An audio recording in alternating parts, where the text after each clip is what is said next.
ಆದೇಶ ಕೊಟ್ಟರು ಬುದ್ಧಿ ಕಲಿಯದ ಪಾಕಿಸ್ತಾನ. ಕಾಶ್ಮೀರದಲ್ಲಿ ಮುಂದುವರೆದ ಪಾಕ್ ಉಗ್ರರ ದಾಂಧಲೆ.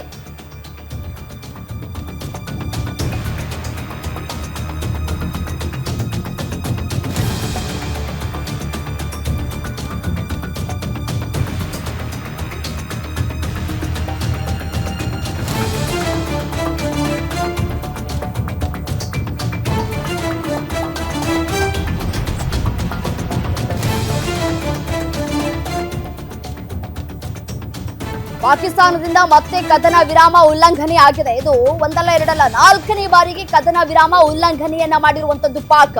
LOCಯಲ್ಲಿ ಪಾಕ್ನಿಂದ ಅಪ್ರಚೋದಿತ ಗುಂಡಿನ ದಾಳಿ ಆಗಿದೆ. ರಜೌರಿ ಕುಪ್ವಾರದಲ್ಲಿ ಪಾಕ್ನಿಂದ ಗುಂಡಿನ ದಾಳಿಯಾಗಿದೆ. ಭಾರತೀಯ ಸೇನೆಯಿಂದಲೂ ಕೂಡ ಪ್ರತಿ ದಾಳಿ ಮಾಡಿ ತಿರುಗೇಟನ್ನ ಕೊಡ್ತಾ ಇದೆ. ಮಾಡಿರೋದೇ ತಪ್ಪು ಕೆಲಸ.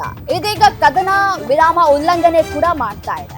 4ನೇ ಬಾರಿಗೆ ಕದನ ವಿರಾಮ ಉಲ್ಲಂಘನೆಯನ್ನ ಮಾಡಿದೆ ಪಾಕ್. ಸದ್ಯಕ್ಕೆ ಪಾಕ್ ಬುದ್ಧಿ ಕಲಿಯುವಂತಹ ಯಾವ ಲಕ್ಷಣಗಳು ಕೂಡ ಕಾಣಿಸ್ತಾ ಇಲ್ಲ. ತನಗೇನ್ ತೋಚುತ್ತೋ ಅದನ್ನು ಮಾಡ್ತಾ ಇದೆ. ನಮಗನ್ನಿಸ್ತಾ ಇದೆ ಅಲ್ಲಿನ ಜನತೆಯನ್ನ ಮನವೊಲಿಸ್ಕೊಳ್ಳೋದಕ್ಕೆ ಈ ರೀತಿಯಾದಂತಹ ಉದ್ದಟತನವನ್ನ ತೋರಿಸ್ತಾ ಇದೆಯಾ ಅಂತ ಹೇಳಿ. ಈಗಾಗಲೇ ಅಲ್ಲಿನ ಜನ ರೋಸ್ ಹೋಗಿದ್ದಾರೆ ಅವರ ಆಡಳಿತದಿಂದಾಗಿ. ಸೊ ಹಾಗಾಗಿ ಅಲ್ಲಿನ ಜನತೆಗೆ ಮನವೊಲಿಸ್ಬೇಕಂತಲ್ಲ. ಸೊ ಹಾಗಾಗಿ ಈ ರೀತಿಯಾದಂತಹ ಉದ್ದಟತನವನ್ನ ಮೆರಿತಾ ಇದೆ. ಇದಕ್ಕೆ ನಮ್ಮ ಸೇನೆ ಕೂಡ ಪ್ರತ್ಯುತ್ತರವನ್ನ ಕೊಡುವಂತಹ ಕೆಲಸವನ್ನ ಮಾಡ್ತಾ ಇದೆ. ನೋಡಿ, ದೃಶ್ಯದಲ್ಲೂ ಕೂಡ ಗಮನಿಸ್ತಾ ಇದ್ದೀರಿ ಯಾವ ರೀತಿಯಾದಂತಹ ಕದನ ವಿರಾಮ ಉಲ್ಲಂಘನೆ ಆಗಿದೆ, ದಾಳಿಯನ್ನ ಮಾಡ್ತಾ ಇದೆ ಪಾಕಿಸ್ತಾನ ಅಂತ ಹೇಳಿ. ಅದಕ್ಕೆ ನಮ್ಮ ಸೇನೆ ಕೂಡ ಸನ್ನದ್ಧವಾಗಿದೆ. ಅದಕ್ಕೆ ನಮ್ಮ ಸೇನೆ ಕೂಡ ರಿಯಾಕ್ಟ್ ಮಾಡ್ತಾ ಇದೆ. ಪ್ರತಿ ದಾಳಿಯನ್ನ ಕೂಡ ಮಾಡ್ತಾ ಇರುವಂತಹ ದೃಶ್ಯಾವಳಿಗಳನ್ನ ಗ್ಯಾರಂಟಿ ನ್ಯೂಸ್ನ ಸ್ಕ್ರೀನ್ ಮೇಲೆ ಗಮನಿಸ್ತಾ ಇದ್ದೀರಿ. ಈಗಾಗಲೇ ಕಳೆದ 2-3 ದಿನಗಳಿಂದಲೂ ಕೂಡ ನಮ್ಮ ಸೇನೆ ಕಾರ್ಯಾಚರಣೆಯನ್ನ ಮಾಡ್ತಾ ಇದೆ. ಫೀಲ್ಡ್ಗೆ ಇಳಿದಿದೆ. ಉಗ್ರರ ಮನೆಗಳನ್ನ ಧ್ವಂಸ ಮಾಡುವಂತಹ ಕೆಲಸವನ್ನ ಮಾಡ್ತಾ ಇದೆ. ಕಾಶ್ಮೀರದಲ್ಲಿ ಉಗ್ರರಿಂದ ಹಿಂದೂಗಳ ನರಮೇಧ ಏನಾಗಿತ್ತಲ್ಲ, NIA ಅಧಿಕಾರಿಗಳಿಂದ ತನಿಖೆ ಕೂಡ ತೀವ್ರ ಗತಿಯಲ್ಲಿ ಸಾಗ್ತಾ ಇದೆ. NIA ಅಧಿಕಾರಿಗಳಿಂದ ವಿಚಾರಣೆ, ಪ್ರತ್ಯಕ್ಷದರ್ಶಿಗಳ ವಿಚಾರಣೆಗೆ ಇದೀಗ NIA ಮುಂದಾಗ್ತಾ ಇದೆ. ರಾಜ್ಯಕ್ಕೂ ಆಗಮಿಸಲಿರೋ NIA ಅಧಿಕಾರಿಗಳ ಟೀಮ್ ಭರತ್ ಭೂಷಣ್, ಮಂಜುನಾಥ್ ಕುಟುಂಬಸ್ಥರ ವಿಚಾರಣೆಯನ್ನ ಕೂಡ ನಡೆಸಲಿಕ್ಕಿದ್ದಾರೆ. ಉಗ್ರರ ದಾಳಿ ವೇಳೆ ಸ್ಥಳದಲ್ಲೇ ಕುಟುಂಬಸ್ಥರು ಇದ್ರು. ಸೊ ಹಾಗಾಗಿ ರಾಜ್ಯಕ್ಕೆ ಬರುವ ಸಾಧ್ಯತೆ ಇದೆ. NIA ಅಧಿಕಾರಿಗಳು ತನಿಖೆಯನ್ನ ಕೂಡ ನಡೆಸಲಿಕ್ಕಿದ್ದಾರೆ. ಏನು 28 ಮಂದಿ ಸಾವನ್ನಪ್ಪಿದ್ರು ನಮ್ಮ ಭಾರತೀಯರು. ಆ ವಿಚಾರಕ್ಕೆ ಸಂಬಂಧಪಟ್ಟಂತೆ ಇದೀಗ NIA ಅಧಿಕಾರಿಗಳಿಂದ ತನಿಖೆ ತೀವ್ರತೆ ಗತಿಯಿಂದ ಸಾಗ್ತಾ ಇದೆ. ಸೊ ಹಾಗಾಗಿ ಘಟನೆ ಆಯ್ತಲ್ಲ 22ನೇ ತಾರೀಕು, ಅಲ್ಲಿ ಯಾರೆಲ್ಲ ಸ್ಥಳದಲ್ಲಿದ್ರು ಅಂತ ಹೇಳಿ ಮಾಹಿತಿಯನ್ನ ಕೂಡ ಕಲೆ ಹಾಕ್ತಾ ಇದೆ. ಪ್ರತ್ಯಕ್ಷದರ್ಶಿಗಳ ವಿಚಾರಣೆಗೆ ಇದೀಗ NIA ಅಧಿಕಾರಿಗಳು ಮುಂದಾಗ್ತಾ ಇದ್ದಾರೆ. ಹೇಗಾಯ್ತು ಈ ಘಟನೆ ಆದಂತಹ ಸಂದರ್ಭದಲ್ಲಿ ಯಾರೆಲ್ಲ ಇದ್ರು, ಇದರ ಜೊತೆಗೆ ಹೇಗೆ ಅವರು ಅಟ್ಯಾಕ್ ಮಾಡಿದ್ರು, ಉಗ್ರರು ಅಟ್ಯಾಕ್ ಮಾಡುವಂತಹ ಸಂದರ್ಭದಲ್ಲಿ ಏನೆಲ್ಲ ಹೇಳಿದ್ರು, ಹೀಗೆ ತನಿಖೆಯನ್ನ ಕೂಡ ಚುರುಕುಗೊಳಿಸಿದೆ NIA. ಸೊ ರಾಜ್ಯಕ್ಕೆ ಕೂಡ ಬರುವಂತಹ ಸಾಧ್ಯತೆಗಳು ಕೂಡ ಇದೆ. ನಮ್ಮ ರಾಜ್ಯದ ಭರತ್ ಭೂಷಣ್ ಈ ಒಂದು ಉಗ್ರರ ದಾಳಿಯಿಂದ ಸಾವನ್ನಪ್ಪಿದ್ರು.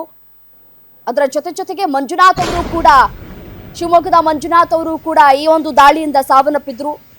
ಸೊ ಈ ದಾಳಿ ಆಯ್ತಲ್ಲ, ಆ ಸಂದರ್ಭದಲ್ಲಿ ಕುಟುಂಬಸ್ಥರು ಕೂಡ ಜೊತೆಗೆ ಇದ್ರು. ಸೊ ಭರತ್ ಭೂಷಣ್ ಅವರ ಪತ್ನಿ ಸುನಿತಾ ಅವರು ಹೇಳಿಕೆಯನ್ನ ಕೊಟ್ರಲ್ಲ, ಒಂದೊಂದು ಅವರು ಮಾತನಾಡಿದಂತಹ ಹೇಳಿಕೆಗಳು ನಿಜಕ್ಕೂ ಕಣ್ಣೀರನ್ನ ತರಿಸುವಂತಿತ್ತು. ಯಾವ ರೀತಿಯಾಗಿ ದಾಳಿ ಆಯ್ತು ಅನ್ನೋದ್ರ ಕುರಿತು ಮಾಹಿತಿಯನ್ನ ಕೊಟ್ರಲ್ಲ, ಯಾವ ರೀತಿಯಾಗಿ ದಾಳಿ ಆಯ್ತು, ನಾನು ಎಷ್ಟು ಪರಿಪರಿಯಾಗಿ ಬೇಡ್ಕೊಂಡೆ ಆದ್ರೂ ಕೂಡ ಬಿಡ್ಲಿಲ್ಲ ಅಂತ ಹೇಳಿ ಹೇಳಿಕೆಯನ್ನ ಕೊಟ್ರು. ಪಾಕ್ ಪ್ರಜೆಗಳಿಗೆ ಭಾರತ ಕೊಟ್ಟ ಡೆಡ್ಲೈನ್ ಮುಗಿದಿದೆ. ಭಾರತ ಬಿಟ್ಟು ತೊಲಗಿದ್ರ ಪಾಕ್ ಪ್ರಜೆಗಳು ಇಲ್ಲ, ಇನ್ನು ಸಾಕಷ್ಟು ಜನ ಇಲ್ಲೇ ಉಳ್ಕೊಂಡ್ಬಿಟ್ಟಿದ್ದಾರೆ. ಉದ್ದಟತನ ಅವ್ರದ್ದು ಕೂಡ. ಪಾಕಿಸ್ತಾನ ಅತಿಕ್ರಮಿಗಳ ಹಠಾವೋ, ದೇಶ್ ಬಚಾವೋ.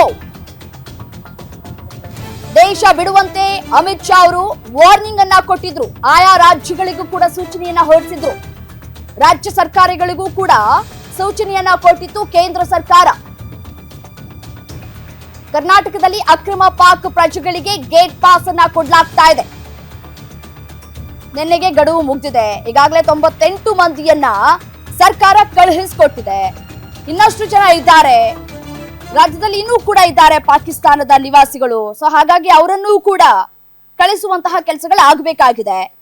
14 ವಿವಿಧ ವೀಸಾ ಸೇವೆಗಳನ್ನ ತಕ್ಷಣದಿಂದ ರದ್ದುಗೊಳಿಸಿದೆ ಭಾರತ ಸರ್ಕಾರ.